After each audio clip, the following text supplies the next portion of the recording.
Good day, folks. This is Greg Judy at Green Pastures Farm. Today I'm in Cochise County and we're on the grazing project here that Jan and I installed. It's been 2 years ago, and I'm just showing you the timeless fence right here that we put in. This is a 2-wire. The reason we put that bottom wire in right here, we were worried about the cattle actually being grounded. Look at that big old bug. That's cool. And this top one is the hot one. It's at 30 inches, and these are the 1.5 inch timeless. Those are 4-footers, so they're in the ground 16 inches. And this is concrete out here, folks. I mean, this is hard desert ground, and the only way we got those in was with a water jet.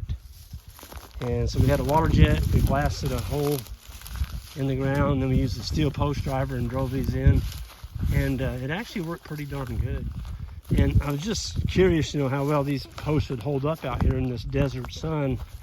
Here in Arizona, we're 10 miles. Well, right there is Mexico. The border wall sits on this side here, probably a couple miles from the base of that mountain. But this line right here,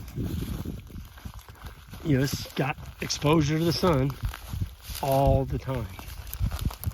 And it gets, 110, 115 degrees out here. And I've been grabbing these posts, just testing them. I mean, they're solid. It's just like I put them in yesterday. And there's no UV damage on them at all. So Micah had his cattle in here. He actually started up here in front of us. He's already grazed this side, as you can see. And this is the side he hasn't grazed yet. So we're bringing the cows this way in strips, giving them just narrow, long, rectangular shapes, trying to trample as much of this mature grass on the ground. Of course, they're eating it. And it's amazing how good a condition the cattle are in eating this grass that's been here for 2 years. And I guess the one thing I wanted to talk a little bit about is western grass is it's got a lot higher mineral content, and so it does retain its quality a lot better than, you might say, Missouri grass. We're getting 40 inches during the year. They're getting out here, I think the average is around 14 inches a year. So the grass is going to be a lot more nutrient dense. But really happy with the way this whole project is coming together. Mike is doing a really good job. He's a very conscientious guy. You can tell he wants to do a good job. And that was just an absolute treasure that Micah lives right across the road from this 480-acre test plot that Cochise County Water District. This is a flood mitigation project, trying to capture the water, don't let it all run into the San Pedro's River over there, and move all this dirt. And when Jan and I were here 2 years ago, it didn't look like this. But they got some rain and gave it some rest. And so we're really excited. To get that much carbon out there, folks, it would cost you a fortune to haul that in. Well, we were able to grow it. And so now we just have the animals as our tool. And we're going to come along here and trample it on the ground. And we've got Micah set up with water. Right here is one of our water points. And this is a quick coupler. Show you what it looks like. If I can get that lid off while I'm taping. Yeah, I think it's going to come. There it is. So there's our quick coupler. And this keeps snakes. That you just plug it in, just like an air hose. When you're done, you put that cap on. Put this top back on. Make sure I get that on there. There we go.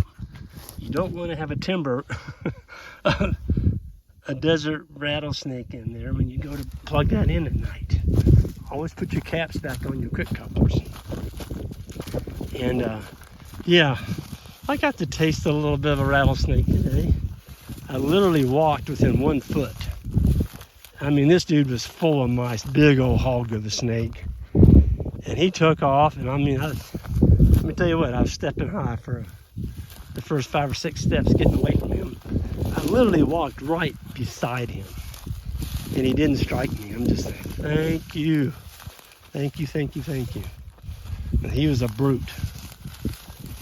But I don't mind snakes as long as I see them and I can walk around them. But what was weird is he didn't shake his rattler. He didn't rattle at all. And usually they'll shake the rattle to kind of warn you, but he didn't. I guess he thought maybe we would just walk on past. He didn't need to shake it. And like Micah said, it's cold out here, colder. And so they're not as active. If it had been real warm and I walked by that snake, I don't know. This is javelina. The javelinas live out here, and they come out here and kind of root around a little bit. And so there's javelina on this ranch. There's deer, there's coyote, of course rattlesnakes, lots of hawks. Been seeing a lot of hawks in here today. We've got ravens, just tons of different birds. And I think the bird population is going to pick up as we start getting more of this grass trampled on the ground, getting the biology going again. And you can see this is not being grazed. And this will get grazed, but see how hard that ground is? I mean, it's hard. The only way is, ouch, it's getting broke. Boy, everything out here's got a thorn on it, folks. When the cows come in here, they're gonna break that up with their hoof. And then when it rains, you get that hard surface broken up. You're gonna catch the rainwater. To me, that's awful exciting. Yep. And the bare ground is gonna get less and less every year the more carbon we trample on the ground.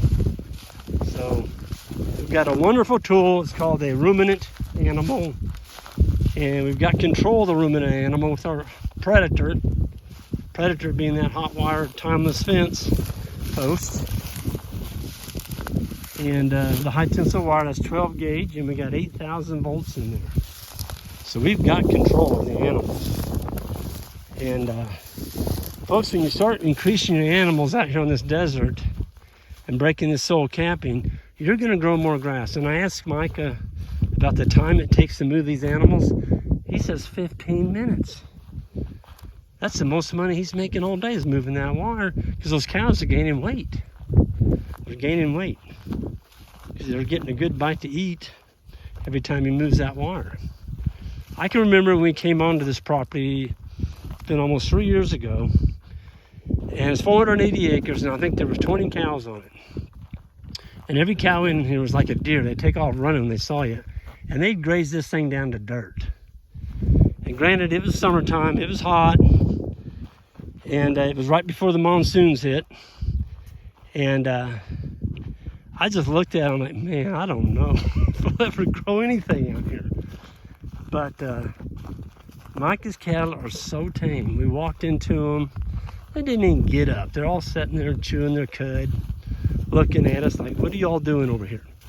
So I really was impressed with the docility of Micah's cows. And he's got them really broke well to the hot wire. And that's a big plus. Folks, it's just a beautiful area. Look at this. I mean, everywhere you look, it's just gorgeous. Oh, behind me, look at this. Man.